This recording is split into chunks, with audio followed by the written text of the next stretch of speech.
আলহামদুলিল্লাহ, যাবতীয় প্রশংসা, যাবতীয় গুণগান সেই মহামহিয়ান আল্লাহ রব্বুল আলামিনের দরবারে, যে মহান রব্বুল আলামিন আমাদেরকে প্রতি জুমার নেই আজকেও শরীফবাগ উত্তর পশ্চিম পাড়া জামে মসজিদে জুমার সালাত আদায়ের উদ্দেশ্যে এই মসজিদে আসার এবং বসার তৌফিক এনায়েত করেছেন।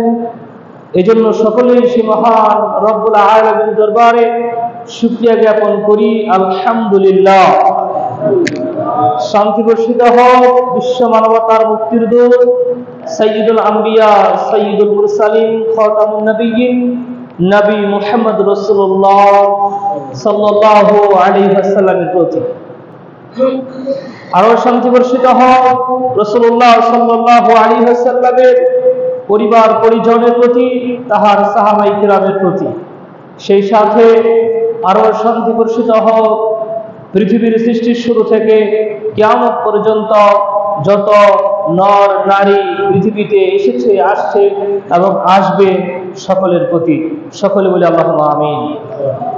সম্মানিত উপস্থিতি, শুরুতে মহান রব্বুল আলামিনের দরবারে দোয়া প্রার্থনা করি, মহান রব্বুল আলামিন যেন আমাদের সকলকেই সদা সর্বদাই সবসময় ঈমানের উপর, ইসলামের উপর টিকে থাকার তৌফিক দান করেন, আল্লাহুম্মা আমিন।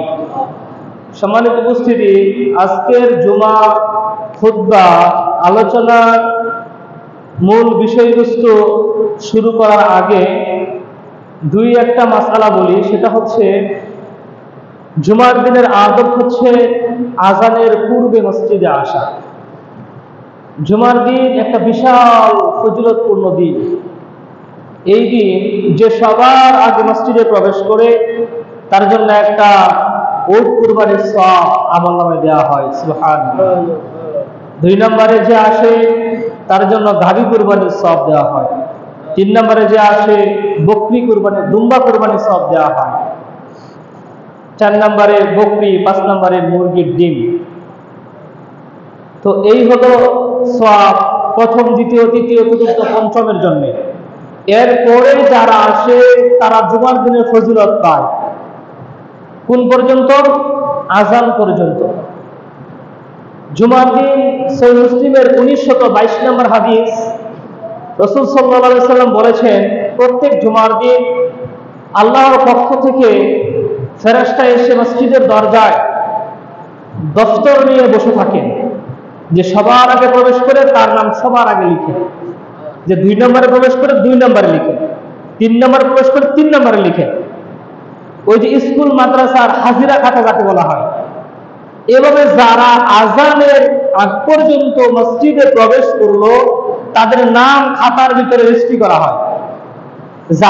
যারা আজানের পরে মসজিদে আসে তাদের নাম আর ওই খাতার ভিতরে উঠে না, কারণ যখন আজান দেওয়া হয় তখন ফেরেশতারা তাদের কাজ বন্ধ করে দেয়, খাতা পুস্তকগুলো গুটিয়ে তারা জুমার আলোচনা শোনার জন্য বসে পড়ে। এরপরে যারা প্রবেশ করে তারা কোনো ফজিলত পায় না, ওদিন শুধু সে জোহরের সালাতের ফজিলত পাবে, জুমার নামাজের যে একটা ফজিলত সেটা সে পাবে না। এই জন্য আমরা চেষ্টা করব প্রত্যেকেই আজানের পূর্বে মসজিদে আসার জন্য। এই সম্পর্কে আল্লাহ বলছেন, ওয়াইদা নুদিয়া লিস-সালাত ফাসআউ ইলা যিকরিল্লাহ। যখন তোমাদের সালাতের জন্য ডাকা হয় তোমরা কি করো? সব কিছু ছেড়ে দিয়ে দৌড়ে মসজিদে চলে আসো সালাতের উদ্দেশ্যে। এটা গেল একটা মাসআলা। 2 নম্বর হচ্ছে, এই যে আজানের সময় আমরা অনেকে চুপ থাকি, যখন আজান দেওয়া হয় সাথে সাথে জবাব দিবেন, হাইয়া আলাস সালাহ হাইয়া আলাল ফালাহ। এই ক্ষেত্রে লা হাওলা ওয়ালা কুওয়াতা ইল্লা বিল্লাহ, এটা বিশুদ্ধ নয়। তো জবাব দেওয়ার পরে আপনি দুরূদ শরীফ পড়বেন, দুরূদ ইব্রাহিম। এরপর আল্লাহুম্মা রাব্বা হাযিহিদ দাওয়াতিত তাম্মা ওয়াস সালাতিল কায়িমা আতি মুহাম্মাদানিল ওয়াসিলাতা ওয়াল ফাদিলা ওয়া বা'আসহু মাকামান মাহমুদান আল্লাযী ওয়া'আদতা। এই দোয়া যে পাঠ করবে, রাসূল বলছে তাকে জান্নাতে নেওয়ার সুপারিশের জিম্মা আমার উপর এসে যায়, সুবহানাল্লাহ। আল্লাহ রাসূল সাল্লাল্লাহু আলাইহি ওয়াসাল্লাম কি করবেন? শাফায়াত করবেন। ওই ওই যে বলে আতি মুহাম্মাদানি ওয়াসিলাতান ফাদিলা, মুহাম্মদ সাল্লাল্লাহু আলাইহি ওয়াসাল্লামের ওয়াসিলাতের জন্য সে দোয়া করে। এই জন্য মুহাম্মদ সাল্লাল্লাহু আলাইহি ওয়াসাল্লাম তাকে কি করবে? সুপারিশ করে জান্নাতে নিয়ে যাবে। এমনকি সাহাবীদের বলেছিল, যারা নামাজের জন্য মানুষদেরকে ডাকে, মুয়াজ্জিন, তাদের ঘাড় থাকবে কিয়ামতের মাঠে উঁচু, তারা থাকবে প্রধান থাকবে, তারা উঁচু থাকবে। তখন সাহাবীরা বলে, ইয়া রাসূলুল্লাহ, আযান দেয় 100 সমাজের একজন, এই ফজিলত তো সে একাই পাবে, তা আমরা কি? তখন বলছে, যারা জবাব দিবে, দুরূদ পাঠ করবে, দোয়া পাঠ করবে, তারাও এই ফজিলতের অন্তর্ভুক্ত হবে। সুবহানাল্লাহ। তাহলে এই কাজটা আমরা করবো ইনশাআল্লাহ। আরেকটা বিষয় হচ্ছে, জুমার দিনের ফজিলত পেতে হলে সবার আগে আগে মসজিদে এসে 2 জনের মাঝখানে ফাঁকা জায়গা বন্ধ করে বসতে হবে, এবং কাউকে কষ্ট দেওয়া যাবে না। এরপরে 2 রাকাত নামাজ পড়ে বসতে হবে, এবং কোনো কথা বলা যাবে না। বিশেষ করে খুতবা চলাকালীন সময় কেউ যদি তার অপর ভাইকে বলে চুপ করো, মানে আমার পাশের ব্যক্তি কথা বলতেছে, আমি কি বললাম, আরে ভাই চুপ করো, খুতবা হচ্ছে। রাসূল বলছে, তুমি অনর্থক কথা বলছো। তুমি কি বলছো? অনর্থক কথা। যেই বেটা কথা বলছে সে তো বলছে, তুমি যে চুপ করতে বলছো, তুমি অনর্থক কথা বলছো। তাহলে কেউ যদি ঘুমায়, এই ক্ষেত্রে করণীয় কি? সজাগ করতে হবে না? হবে। কিছু ওলামায়ে কেরাম বলেছেন, তাকে হাত দিয়ে ধাক্কা দিয়ে বা একটু ইশারা করে কথা না বলে আর কি সজাগ করে দেওয়া মুস্তাহাব। তো আপনার আশেপাশে কেউ যদি কথা বলে হাত দিয়ে থামিয়ে দিবেন, অথবা ঘুমিয়ে গেলে হাত দিয়ে ধাক্কা দিয়ে সজাগ করে দিবেন। খুতবা শোনা অনেক বড় ফজিলত। যতক্ষণ কোরআনের আলোচনা, হাদিসের আলোচনা চলে, ততক্ষণ ফেরেশতারা দোয়া করছে, আল্লাহুম্মা গফির লাহুম ওয়ারহামহুম, আল্লাহ তুমি এদের সবাইকে ক্ষমা করে দাও এবং তাদের প্রতি তুমি রহম করো। সুবহানাল্লাহ। কারা দোয়া করছেন? ফেরেশতারা দোয়া করছেন। বুখারী 1824 নম্বর হাদিস। ফেরেশতারা দোয়া করছেন আমাদের জন্য।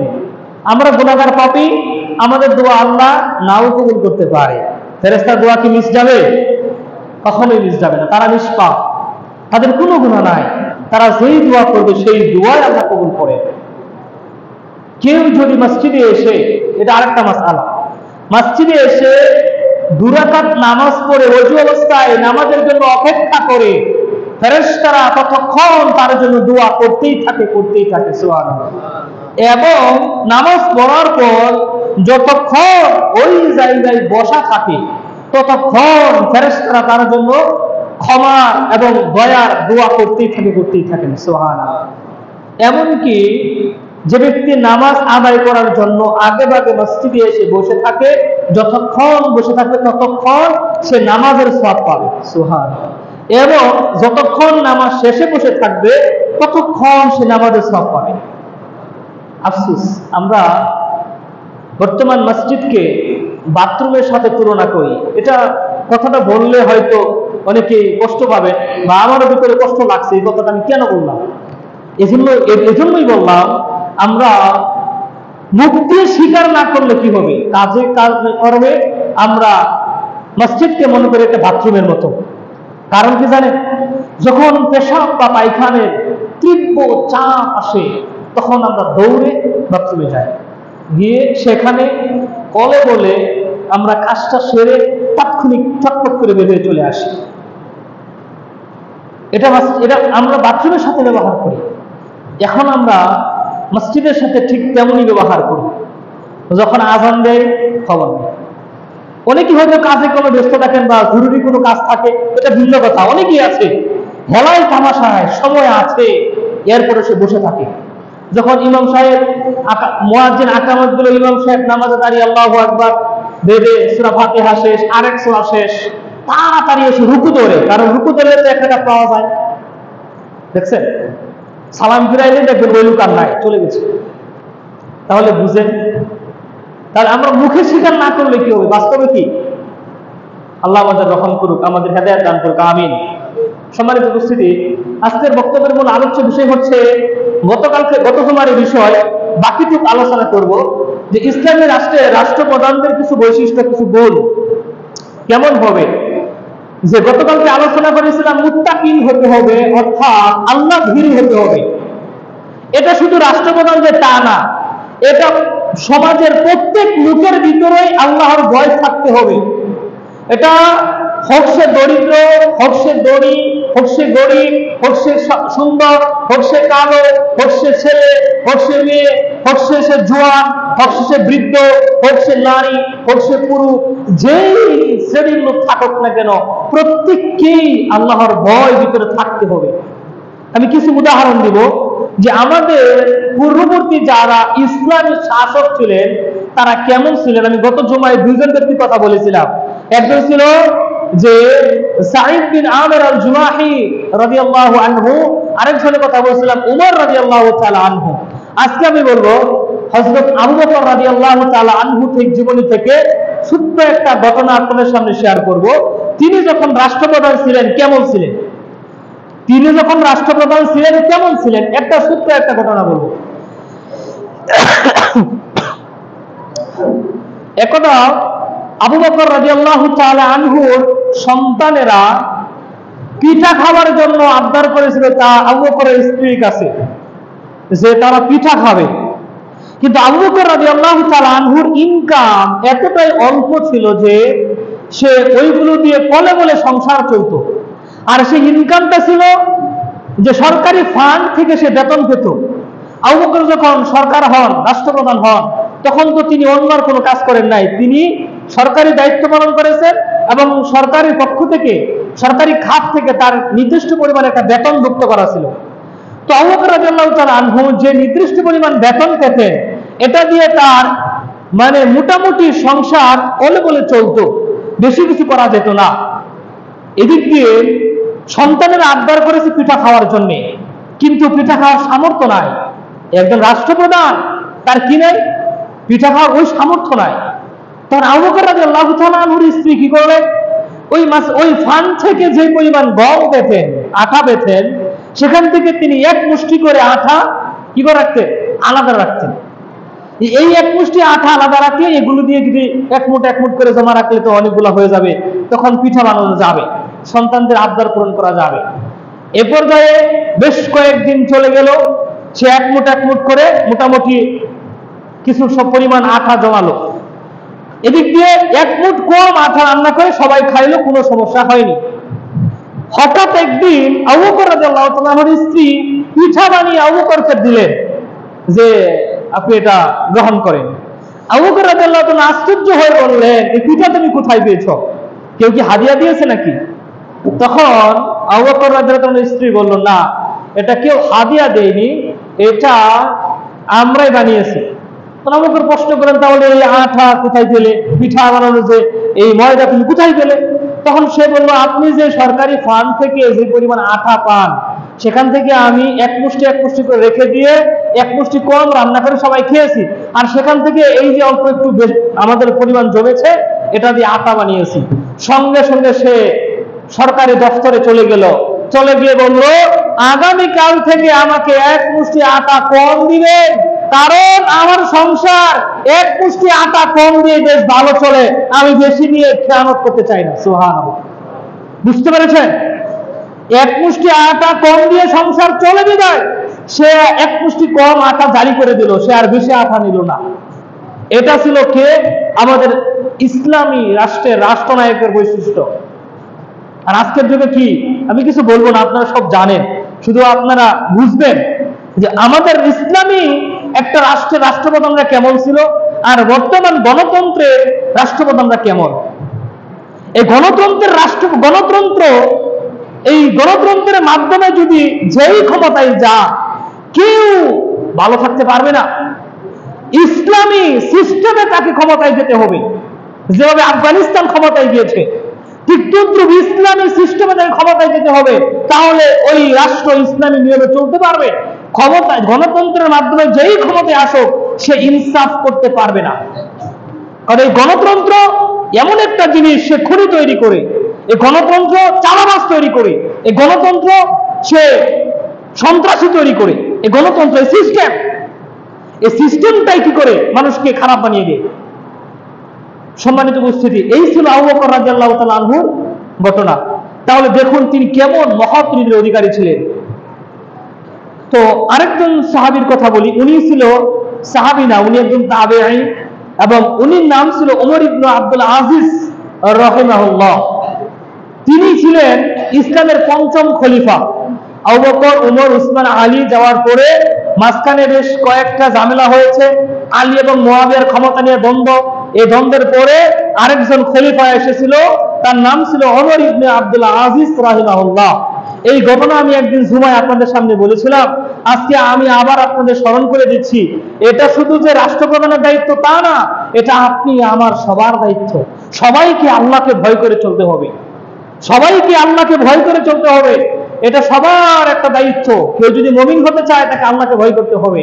ওমর ইবনে আব্দুল আজিজ রাহিমাহুল্লাহ তিনি যখন বাইতুলের মালের ফান্ড তিনি যখন প্রদক্ষিণ করতে গেলেন, দেখতে গেলেন, এই ঘটনা আপনাদের সামনে আমি বলেছি, আবারও স্মরণ করে দিচ্ছি।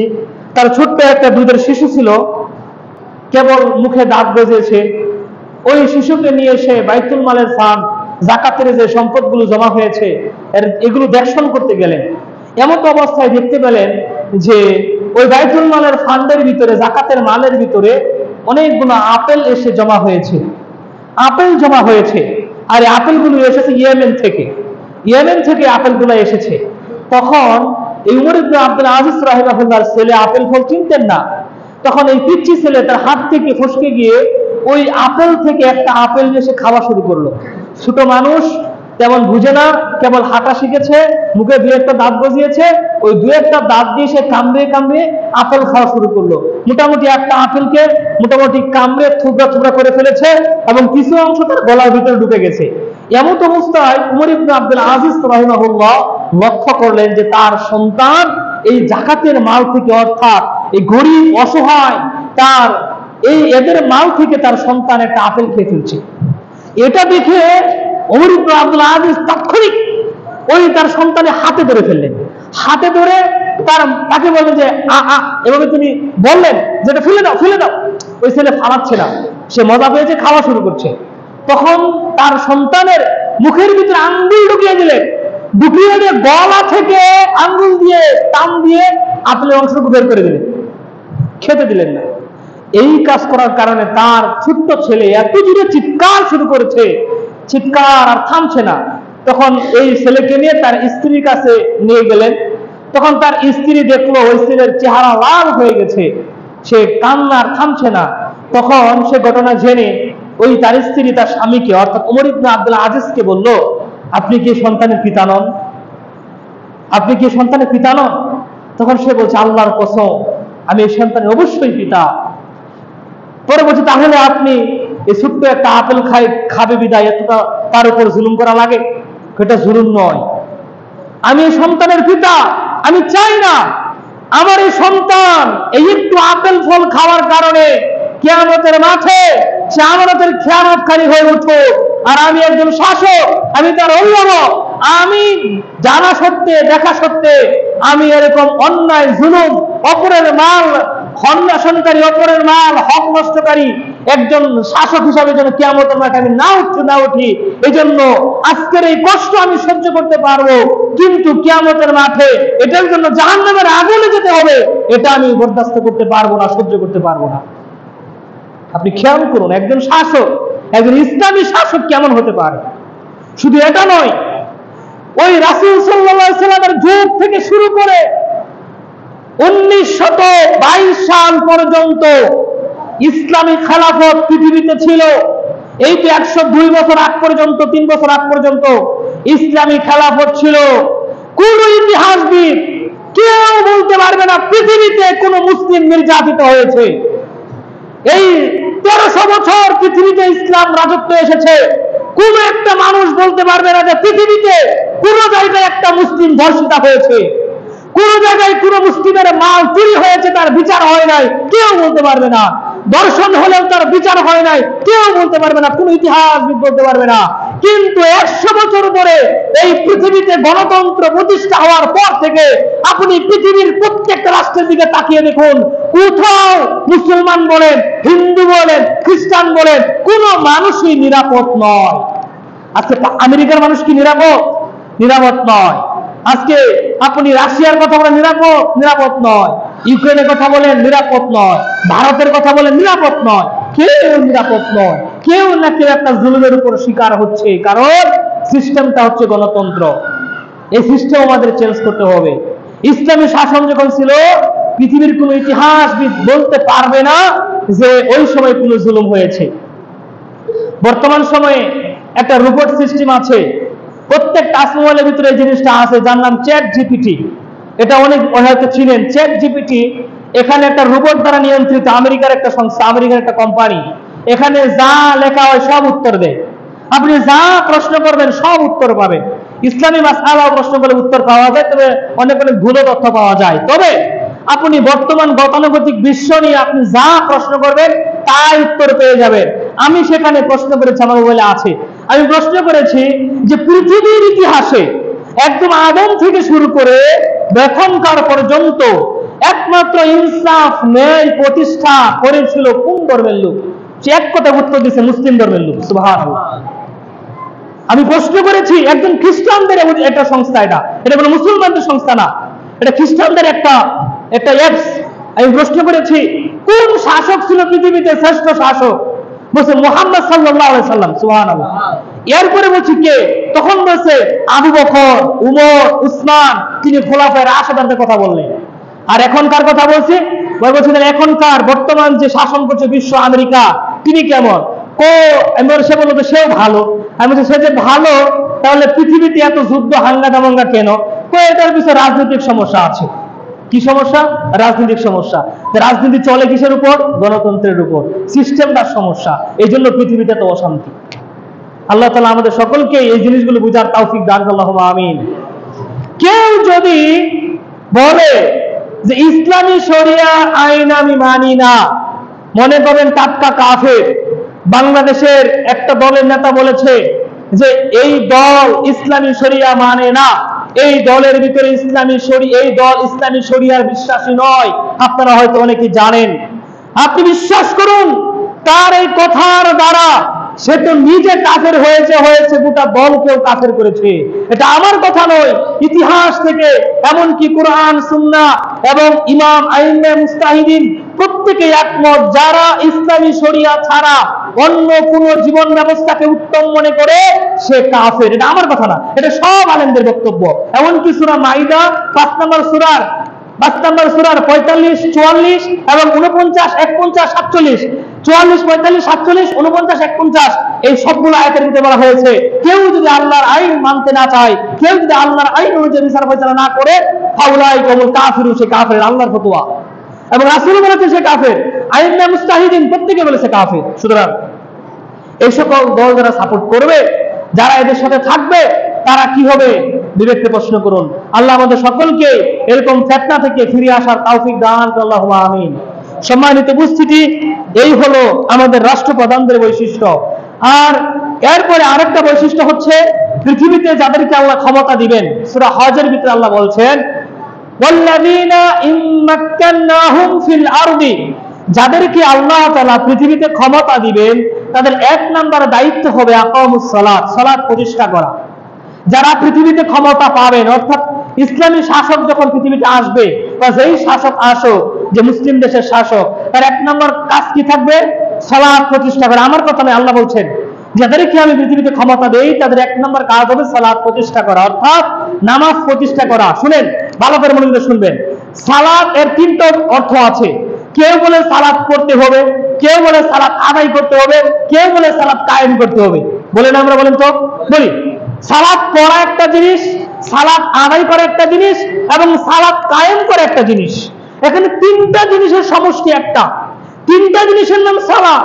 সালাত পড়া মানে কি জানেন? সালাত পড়া মানে হচ্ছে নামাজে দাঁড়িয়ে যত তেলাওয়াত, যত দোয়া করি, এটাকে সালাত পড়া বলা হয়। কথা মনে হয় বুঝেন নাই? আমরা নামাজে দাঁড়িয়ে কি বলি?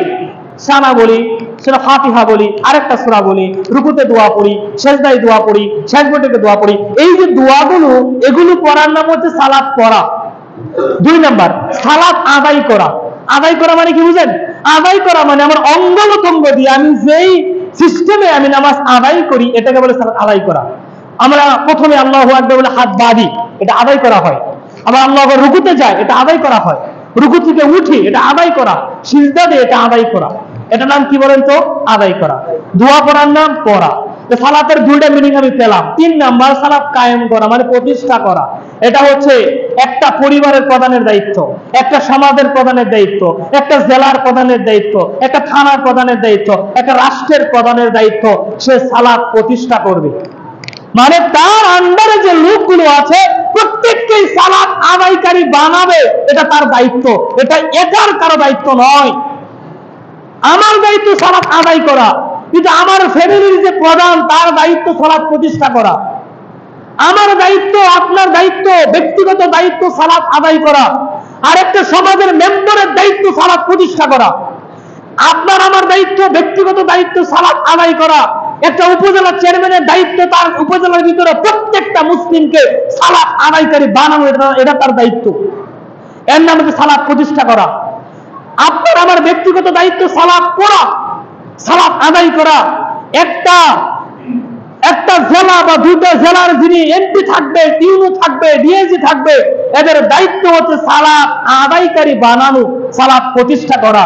দেখুন তো আজকের যুগে যারা আছে, আমাদের কর্তা, আমাদের নেতৃস্থানীয় বর্গ, তারা কি সালাত প্রতিষ্ঠা করতে পেরেছে কিনা? তারা তো প্রতিষ্ঠা করতে পারেই নাই, বরং সে নিজেও তো করে না, পড়ে না। এখন হাদিস নেন। আমি গত সময় বলেছি, কোন কাফের কি হতে পারে না? মুসলমানদের নেতা হতে পারে না। আপনি আমি কি মুসলিম না? যে আপনি আমি মুসলিম, আমরা ইসলাম ধর্ম গ্রহণ করেছি, ঈমান এনেছি। আমানতু বিল্লাহি ওয়া মালাইকাতিহি ওয়া কুতুবিহি ওয়া রাসূলিহি ওয়াল ইয়াউমিল আখিরি ওয়াল খাইরি ওয়া শাররি মিনাল্লাহি তাআলা। আমরা এই বাক্য পাঠ করে আমরা ঈমান এনেছি। আশহাদু আল্লা ইলাহা ইল্লাল্লাহ ওয়া আশহাদু আন্না মুহাম্মাদান আবদুহু ওয়া রাসূলুহু। এগুলো পাঠ করে আমরা ঈমান এনেছি। আমরা মুসলিম, আমাদের পিতা ছিল মুসলিম, সুতরাং আমরা একজন মুসলিম। আমাদের যে শাসক হবে সে হতে হবে মুসলিম। কোন মুসলমানের শাসক কোন কাফের হতে পারে? আপনারা বলেন, আমি বলবো না, পারে না। সম্মানিত উপস্থিতি, তাহলে এখন আমি দেখি যারা সালাত আদায় করে না তারা মুসলমান না কাফির। হাদিস বলবো, সহিহ বুখারী কিতাবুস সালাত, রাসূল সাল্লাল্লাহু আলাইহি ওয়াসাল্লাম বলছেন, বাইনাল আবদি ওয়া বাইনাল কুফরি তারকুস সালাত। একজন কাফের, একজন মুসলিমের মধ্যে পার্থক্য হচ্ছে সালাত। সুতরাং যে সালাত আদায় করে সে মুসলিম, আর যে সালাত আদায় করে না সে কাফের। হতে পারে আমার বাবা, হতে পারে আমার নেতা, হতে পারে যে কেউ, যে সালাত আদায় করে না সে টাটকা কাফের। এই ফতোয়া, এটাই সত্য, এটাই হক। সুতরাং আমার বাবাও যদি সালাত আদায় না করে, আমার বাবাও কাফের। আমার সন্তান যদি সালাত আদায় না করে, আমার সন্তানও কাফের। আমার নেতাও যদি সালাত আদায় না করে, আমার নেতাও কাফের। সুতরাং একজন মুসলিমের নেতা কখনো অমুসলিম কাফের হতে পারে না। সম্মানিত উপস্থিতি, শুধু তাই নয়, সহিহ মুসলিমের হাদিস কিতাবুস সালাত অধ্যায় রাসূল সাল্লাল্লাহু আলাইহি ওয়াসাল্লাম বলেন, বাইনাল কাফিরি ওয়াল মুশরিকি ওয়াল মুসলিমি তারকুস সালাত। একজন মুশরিক, একজন কাফের এবং একজন মুসলমানের মধ্যে পার্থক্য হচ্ছে সালাত। সালাত খুব গুরুত্বপূর্ণ জিনিস। কেউ বলে কি, কেউ দোকানঘাটে বসে, কেউ হোটেলে বসে, কেউ মিটিং এ বসে বলে, এই সালাত আদায় করলে কি হবে, আমার ঈমান ঠিক আছে। ওই ব্যক্তি, শুনো, তোমার ঈমান তো তখনই ঠিক হবে যখন তুমি সালাত আদায় করবা। তোমার ঈমান তো তখনই ঠিক হবে যখন তুমি সালাত আদায় করবা। সুতরাং যতক্ষণ তুমি সালাত আদায় করবে না, ততক্ষণ তুমি ঈমানদার নও, মুসলিম নও। এই মুসলিম দাবি করা ভুয়া, মিথ্যা দাবি ছাড়া আর কিছুই নয়। সম্মানিত উপস্থিতি, সহিহ বুখারী কিতাবুস সালাত মিশকাত তার আলিম মূল কাসের মূল কিতাবের ৭৮ নম্বর পৃষ্ঠার ভিতরে আন উবাইদ ইবনে সামিত রাদিয়াল্লাহু তাআলা আনহু বলছেন, মান তারাকা সালাতা ফাকাদ কাফারা। যে ব্যক্তি সালাত পরিত্যাগ করলো সে ব্যক্তি কাফের হয়ে গেল। ইবনে মাজাহ ৩৯৩ নম্বর হাদিস, সেখানে আনাস বিন মালিক রাদিয়াল্লাহু তাআলা আনহু বলছেন যে মান তারাকা সালাতা ফাকাদ আশরাকা। যে ব্যক্তি সালাত পরিত্যাগ করলো সে শিরক করলো। আর শিরককারী সম্পর্কে আল্লাহ বলছেন, ইন্নাহু মান ইউশরিক বিল্লাহ ফাকাদ হারামাল্লাহু আলাইহিল জান্নাহ। যে ব্যক্তি শিরক করবে ওই ব্যক্তির চিরস্থায়ী বাসস্থান হবে জাহান্নাম, সে জান্নাতের গন্ধও পাবে না। আপনি খেয়াল করুন, একজন বেনামাজি, সে তো কাফের, সে তো নিজের অস্তিত্ব নিয়ে ঠিক নাই, সে কেমনে করে একজন মুসলমানদের নেতৃত্ব দেয়, এটা আমার বুঝে আসে না। সুতরাং যারা বেনামাজি তাদের পিছনে সালাত হবে, তাদের নেতৃত্ব কোনো মুসলিম মেনে নিতে পারে না। যারা নামাজি তাদেরকে নেতৃত্ব হিসেবে মেনে নিতে হবে। এমন নেতা না পেলে আমার নেতা আমি নিজেই, আমি কাউকে নেতা মানি না। তুমি যে বলে সে হও, আমার নেতা আমি নিজে, আমার ভোট আমি নিজেই রাখবো, আমার ক্ষমতা আমার কাছেই রাখবো। কোনো বেনামাজিকে আমার ক্ষমতা আমি দিব না। ভোট দেওয়া মানে কি জানেন? আমার ক্ষমতা তারে দিয়ে দেওয়া। সুতরাং আমি তারে মত দিলাম, আমার ক্ষমতা আমার পাওয়ার সব তারে দিয়ে দিলাম। আমার ক্ষমতা একজন বেনামাজি আমি দিব? কখনোই দিব না। এটা আমার কথা না। একজন ইমানদার তার ইমানে বাধা দিলে একজন বেনামাজিকে কি দেওয়া? সিল দেওয়া। সুতরাং এগুলো থেকে বের হয়ে আসুন, এই বেনামাজি থেকে বের হয়ে আসুন। আপনি আমি মুসলিম, 5 ওয়াক্ত নামাজ পড়ি, আমার নেতা হবে একজন মুসলিম যে 5 ওয়াক্ত নামাজ পড়ে। আল্লাহ তাআলা আমাদের সকলকে এই জিনিসগুলো বুঝার তৌফিক দান করুন, আল্লাহুম্মা আমিন। সর্বশেষ 2 নম্বর দায়িত্ব, ওই আয়াতের ভিতরে আল্লাহ বলেন ওয়াতু যাকাত, যাকাত আদায় করবে। যে ইসলামী শাসক থাকবে তার 2 নম্বর দায়িত্ব হচ্ছে যাকাত আদায় করবে। রাসূল সাল্লাল্লাহু আলাইহি সাল্লাম মুআয রাদিয়াল্লাহু তাআলা আনহুকে যখন ইয়েমেনে পাঠালেন শাসক হিসাবে, গভর্নর হিসাবে, তখন ইয়েমেনকে নসিহত করলেন, এই মুআযকে নসিহত করলেন, হে মুআয তুমি শোনো, তুমি এমন এক জাতির কাছে প্রেরণ হচ্ছ, তারা হচ্ছে আহলে কিতাব, তাদেরকে তুমি প্রথম দাওয়াত দিবে আশহাদু আল্লা ইলাহা ইল্লাল্লাহ ওয়া আন্না মুহাম্মাদুর রাসূলুল্লাহ। তারা যখন এই দাওয়াত মেনে নিবে তখন তাদেরকে 2 নম্বর দাওয়াত দিবে ওয়া আকিমুস সালাত, তোমরা সালাত আদায় করো। 3 নম্বর দাওয়াত দিবে ওয়া আতুজ যাকাত, যাকাত প্রদান করো। শুনে রাখো, গরীবদের কাছ থেকে যাকাত গ্রহণ করবে, গরীবদের মাঝখানে দিয়ে দিবে। এখানে তুমি কোনো খেয়ানতকারী হয়ো না। প্রশ্ন করেছেন, দেখুন কি বলেছে, তুমি গরীবদের কাছ থেকে যাকাত গ্রহণ করো, গরীবদের মাঝখানে বিলিয়ে দাও, খেয়ানতকারী হয়ো না। সুতরাং একজন মুসলিম রাষ্ট্রের রাষ্ট্রপ্রধানের দায়িত্ব হবে গরীবদের কাছ থেকে যাকাতগুলো বের করে নিয়ে এসে তার সমাজে যেগুলো অসচ্ছল গরীব লোক আছে তাদের মাঝখানে বিলিয়ে দেওয়া। আজকে আমাদের যে নেতাগুলো আছে এগুলো যাকাত কি জিনিস বুঝেই না। ঠিক না? ঠিক কর, বুঝে যাকাত কি জিনিস? তারা বুঝে চাঁদাবাজ। কি বুঝে? চাঁদাবাজ কি বুঝে? কার কাছ থেকে চাঁদা তোলা যাবে এটা বুঝে, কিন্তু যাকাত কি জিনিস বুঝে না। অথচ বলে আমরা শাসক, আমি নেতা, আমি ভোট দেন, আমি সরকার হব। তুমি তো সরকার হওয়ার যোগ্য নও, তুমি তো সরকার হওয়ার যোগ্য নও। তুমি সরকারের, ইসলামের রাষ্ট্রের যে সরকার, তার জুতা টানার যোগ্য না। কারণ যে জুতা টানবে সে একজন আলেম হতে হবে। একজন রাষ্ট্রের যে পিয়ন হবে, সরকারের পিয়ন হবে, তারও আলেম হতে হবে। তাকে ইসলামী নামাজ কায়েমকারী হতে হবে, যাকাত আদায়কারী হতে হবে। সুতরাং এগুলো হচ্ছে ইসলামের স্তম্ভ। যারা এগুলো বিশ্বাস করে তারা কাফের। বুনিয়াল ইসলাম আলা খামসিন, শাহাদাতি আল্লা ইলাহা ইল্লাল্লাহ ওয়া আন্না মুহাম্মাদুর রাসূলুল্লাহ ওয়া ইকামুস সালাত ওয়া ইতুজ যাকাত ওয়া তাহাজ্জুল বাইত ওয়া সাওম রমাদান। সহিহ বুখারী 1 নম্বর খণ্ডের 8 নম্বর হাদিস। রাসূল সাল্লাল্লাহু আলাইহি ওয়াসাল্লাম বলেন, ইসলামের স্তম্ভ হলো কয়টি? 5টি। ইসলামের স্তম্ভ হলো কয়টি? 5টি। ইসলামের পিলার, যারা এই পিলার গুলো মানে না পাক্কা কাফের। যারা ইসলামের ভিত্তি মানে না পাক্কা কাফের। কেউ যদি এই 5টা জিনিস মানে, অন্যগুলো কম মানে বা না মানে, তাও একটি জান্নাত পাবে। মিশকাতের 7 নম্বর হাদিস। রাসূল সাল্লাল্লাহু আলাইহি ওয়াসাল্লামের কাছে এক বেদুইন এসে বলল, ইয়া রাসূলুল্লাহ, আমি একজন গরীব গ্রাম্য ব্যক্তি, আমাকে আপনি এমন কিছু আমলের কথা বলুন যেগুলো মানলে আমি সরাসরি জান্নাতে প্রবেশ করব, আর ওই আমলগুলো আমি বেশিও করব না কমও করব না, এরকম কিছু আমলের কথা বলুন। তখন রাসূল বলল, আশহাদু আল্লা ইলাহা ইল্লাল্লাহ, তুমি সাক্ষ্য দাও যে আল্লাহ ছাড়া কোনো মাবুদ নাই, ওয়া আন্না মুহাম্মাদুর রাসূলুল্লাহ, মুহাম্মদ সাল্লাল্লাহু আলাইহি ওয়াসাল্লাম আল্লাহর রাসূল, ওয়া ইকুমুস সালাত, সালাত প্রতিষ্ঠা করো, কায়েম করো, সালাত পড়ো, ওয়া আতুজ যাকাত, যাকাত প্রদান করো, ওয়া তাহাজ্জুল বাইত, এবং হজের সামর্থ্যে হজ করো, ওয়া সাওমি রমাদান, রমজানের সিয়াম পালন করো। এই 5টা জিনিস তুমি যদি মানতে পারো তুমি ডাইরেক্টলি জান্নাতে প্রবেশ করবে। তখন এই বেদুইন বলল, ওয়াল্লাহি, আল্লাহর কসম, এই 5টা জিনিসের বেশিও করব না কমও করব না। এই কথা বলে সে চলে যাচ্ছে। তখন রাসূল সাল্লাল্লাহু আলাইহি ওয়াসাল্লাম সাহাবীদের ডাক দিয়ে বললেন, হে আমার সাহাবারা, কেউ যদি কোনো জান্নাতি ব্যক্তি দেখতে চাও এই বেদুইনকে দেখো। সুবহানাল্লাহ। কয়টা জিনিস মানলে? 5টা। কি কি? ঈমান, সালাত, যাকাত, হজ, সিয়াম। এই 5টা জিনিস যদি মানতে পারে সে কি করে যাবে? কোথায় যাবে? জান্নাতে। আর যে 5টা জিনিস মানবে না সে কোথায় যাবে? জাহান্নামে। কারণ ইসলামের স্তম্ভ হচ্ছে কয়টা? 5টা। পিলার হচ্ছে কয়টা? 5টা। এই যে বিল্ডিং করতেছে, পিলার ছাড়া ছাদ কি টিকবে? টিকবে না। ইসলাম ছাদ, এই পিলার গুলো হচ্ছে কি? খুঁটি। সুতরাং ইসলামকে গ্রহণ করে পিলার। অথচ আমার নেতা নামাজই করে না, পিলার মানলো। আমার নেতা যাকাত বুঝে না, আমার নেতা মাঝে মাঝে লোক দেখানে হজ করবার যায়, আমার নেতা মাঝে মাঝে 2-1টা কলা দিয়ে ছবি করে যাকাত দিতেছে, একটা শাড়ি কাপড় দিয়ে ছবি করে ফেসবুকে ছাইড়া দেয়, নিউজে ছাইরা দেয় যে অমুক নেতা শাড়ি দিছে, অমুক নেতা কলা দিছে। আমি ওইদিন দেখছি একটা খালি কলা দিছে 7-8 জন ছবি করে একটা গরিবে, খালি কলা 7 জন ছবি করে দিছে। অথচ উমর রাদিয়াল্লাহু তাআলা আনহু এবং আবু বকর রাদিয়াল্লাহু তাআলা আনহু তিনি তার শাসন অবস্থায়, ক্ষমতা অবস্থায় রাতের বেলা সবাই যখন ঘুমিয়ে যেত, সে মানুষের ঘরে পিছে পিছে ঘুরতো, দেখতো কোন ব্যক্তি না খেয়ে ঘুমিয়েছে। যে ব্যক্তি না খেয়ে ঘুমিয়েছে তার আবার তিনি খাবার দিয়ে আসতেন। বুঝতে পেরেছেন? তারা তো কি দিয়ে আসতেন? খাবার দিয়ে আসতেন। একটা ঘটনা বলে শেষ করবে, সে ঘটনা হচ্ছে উমর রাদিয়াল্লাহু তাআলা আনহু ঘটনা। উমর রাদিয়াল্লাহু তাআলা আনহু একবার তার মদিনা ছেড়ে তিনি গ্রামাঞ্চলে গিয়েছিলেন, যে সে তার শাসন ক্ষমতা অবস্থায় গ্রামাঞ্চলে গিয়ে তিনি গ্রামের মানুষদের দেখতে গিয়ে দেখতে পেলেন একজন মহিলা উমরকে অভিশাপ করছে যে উমর আমাদের সরকার, উমর কি দেখে না আমি না খেয়ে আছি, উমর কি দেখে না কিয়ামতের মাঠে উমরের বিরুদ্ধে আমি নালিশ করব। ওই ব্যক্তি এভাবে নালিশ করছে, আর উমরকে সে চিনতো না, কারণ সে গ্রামের লোক, জীবন উমরকে দেখে নাই। উমর রাদিয়াল্লাহু তাআলা ওই ব্যক্তির সামনে গিয়ে বললো, মা তোমার কি হয়েছে? তখন সে বললো, এই যে দেখো আমি আজকে 3 দিন ধরে না খাওয়া, উমর হচ্ছে আমাদের সরকার, উমর আমার খাবার দেয় না। তখন এই কথা শোনার পরে বলছে, ঠিক আছে তুমি থাকো আমি দেখছি। তখন উমর রাদিয়াল্লাহু তাআলা সরাসরি চলে গেলেন বাইতুল মালের ফান্ডে, জাকাতের ফান্ডে। সেখানে গিয়ে তার কর্মচারীকে বললো, এই 18 বস্তা মাথায় তুলে দে। তখন তার কর্মচারী বললো, ইয়া আমিরুল মুমিনিন, আপনি আমার মাথায় তুলে দিন, আমি নিয়ে যাই। তখন বলছি, যেটা বলছি সেটা কর। সে বলছে, না ইয়া আমিরুল মুমিনিন, আপনি সরকার, আপনার মাথায় তুলে দাও আমার পক্ষে অসম্ভব। তখন বলছে, যা বলছি তাই কর।